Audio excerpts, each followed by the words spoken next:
araw po mga kabayan. Latest update rito po sa South Luzon Expressway Toll Road 4. Sa portion po ito na mga kabayan ng Candelaria papuntang Tayabas. Ito po mga kabayan, no? Yung package A, Candelaria Quezon Sariaya to Tayabas. May haba siyang 10.21 kilometers mga bayan. Malapit na po tayo makarating sa mismong Tayabas. Dito muna tayo sa boundary mga bayan nitong Candelaria, Sariaya, Tayabas. At ang pinakalas na interchange mga bayan, itong Barangay Mayaw, no?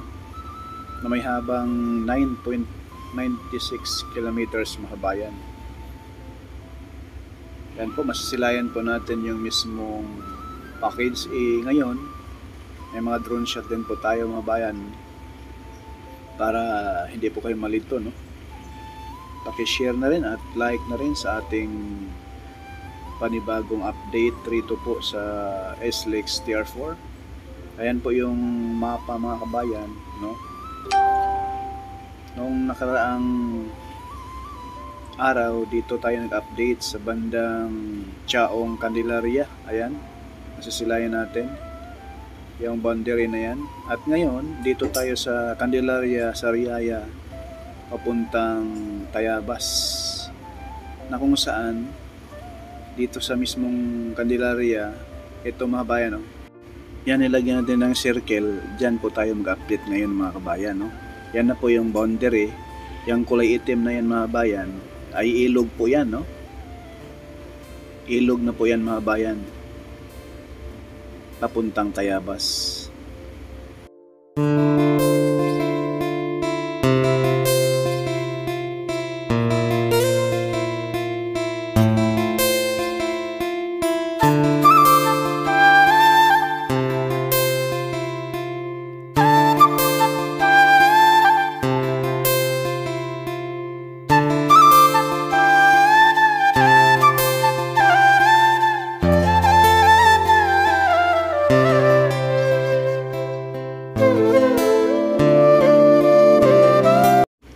Yan po mga bayan, oh, masilayan natin dito yung Mount Banahaw.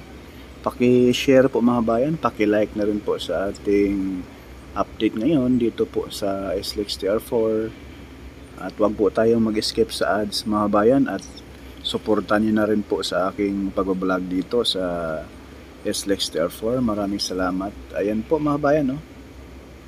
Napakagandang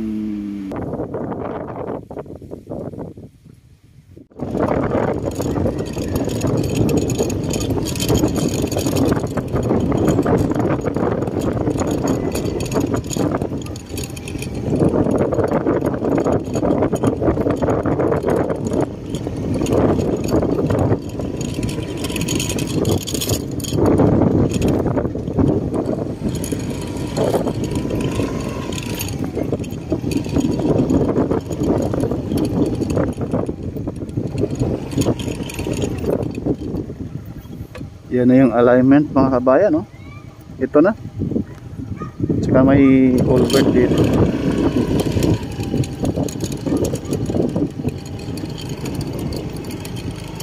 Yan. Culvert na yan.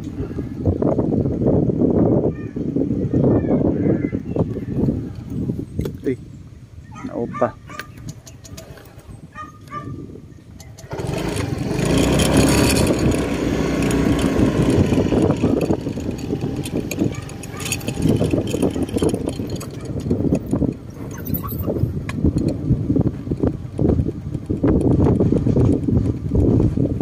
Ang lapa dito, grabe.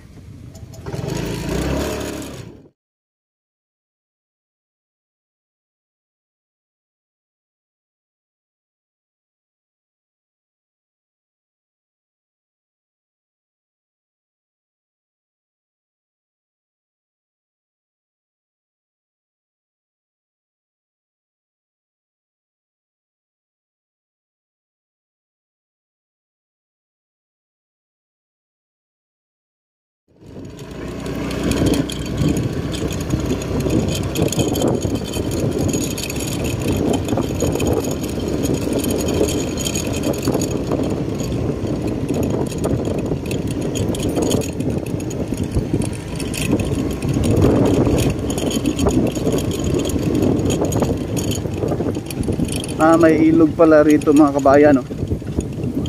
Yung baba.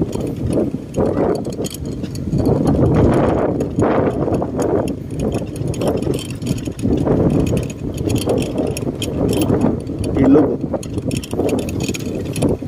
Parang maliit na creek.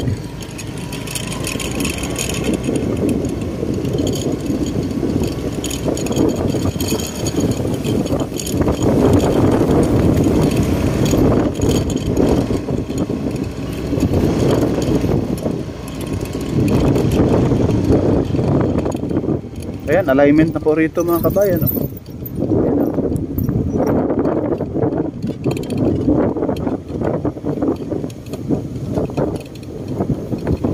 Yan yung alignment, no? Yan, may drainage na. At masisilayan natin yung Mount Banahaw. Pakita ko lang sa inyo mga kabayan, no? Yung Mount Banahaw. Yan. Yan ang masisilayan natin mga kabayan kapag ito ay once na matapos na po itong SLEX TR4. Ayan, yan ang Mount Banahaw mga kabayan. Sobrang ganda ng view. Yun, just dulo. Yan, oh. Yan. Napakagandang view rito mga kabayan, oh. Ang alignment, tinambakan na pala ni rito mga kabayan ng mga buhangin, oh. Mabilis ang gawa rito.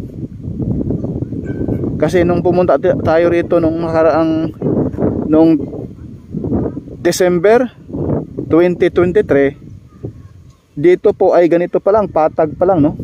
Kini-clearing pa lang nila. Ngayon ito na. Yan na po yung tambak.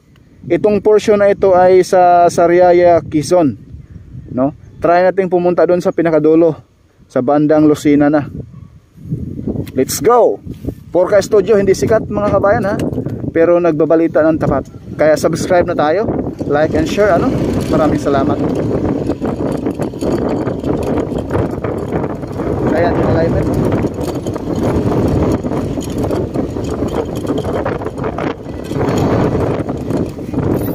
Opo. Ayan mga bayan, ang taas na yung tambak. Grabe ang tambak, oh. Sobrang ang taas na, oh. Kabundok na. Noong tayo yan dito ay ako, hindi pa ganyan. Dito, ganito lang yan. Pero ngayon, oh, kitang-kita mo na mga kabayan, oh. Kabundok na. Kahapon ito doon sa Package A, Package B, Package C. Ayan. Yan, ito po yung drainage. Yan. Napakalalim yan mga bayan. Hukay. You know? Lalim. Sobrang patag na rito, oh.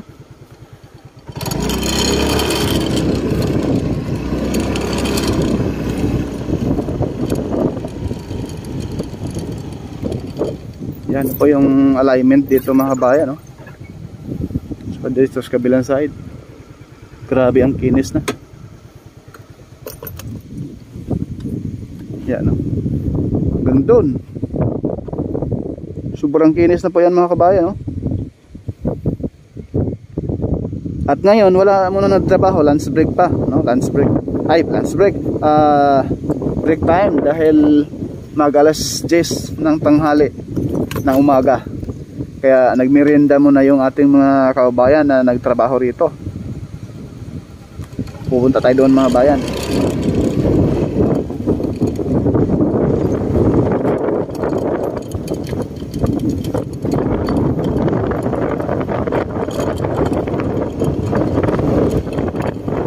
Puro buhangin yung tambak dito, oh. Sana all, ang bilis ng gawa rito. Dahil sa unahan mga bayan,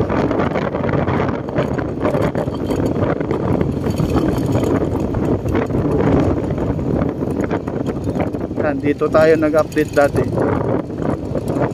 sa areang ito. Yan, kita nyo naman yung Mount Banahaw mga bayan. Kitang kita rito. Grabe.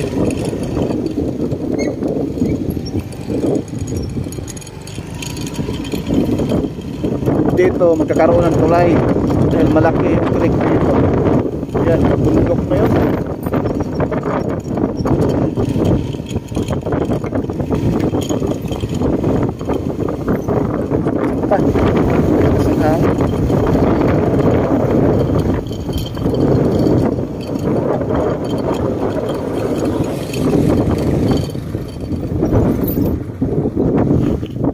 Kita niyo yan mga kabayan, no?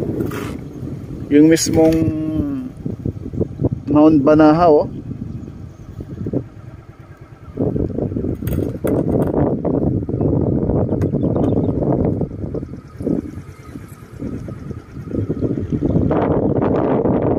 Ito ay buhangin mga kabayan, ha? Hindi ito bundok. Ayun ang bundok, napakaganda tingnan. Yan ang Mount Banahaw. Sobrang ganda.